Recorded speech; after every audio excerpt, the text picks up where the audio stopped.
The village had always been a peaceful place, nestled in the rolling hills of the countryside. But one day, the sound of approaching footsteps echoed through the streets, and the villagers knew that trouble was coming. It was an army, marching towards them with weapons at the ready. The villagers had never seen anything like it before, and fear swept through the community like wildfire. The soldiers entered the village, their faces cold and stern. They demanded food, shelter, and supplies, and the villagers had no choice but to comply. They knew that resistance was futile, and that their lives were in the hands of the invaders. Days turned into weeks, and the soldiers continued to occupy the village. The villagers were forced to watch as their homes were pillaged and their crops were destroyed. They felt helpless, trapped in their own village with no hope of escape.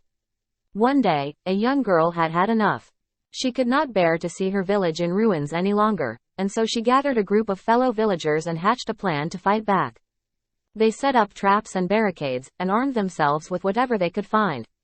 When the soldiers came to collect their daily supplies, the villagers launched a surprise attack. It was a fierce battle, but the villagers were determined to take back their village.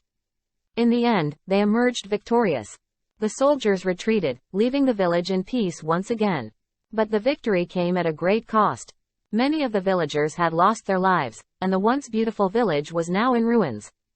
The young girl who had led the charge walked through the empty streets, her heart heavy with grief. She knew that the battle had been necessary, but she couldn't help but wonder if it had all been worth it.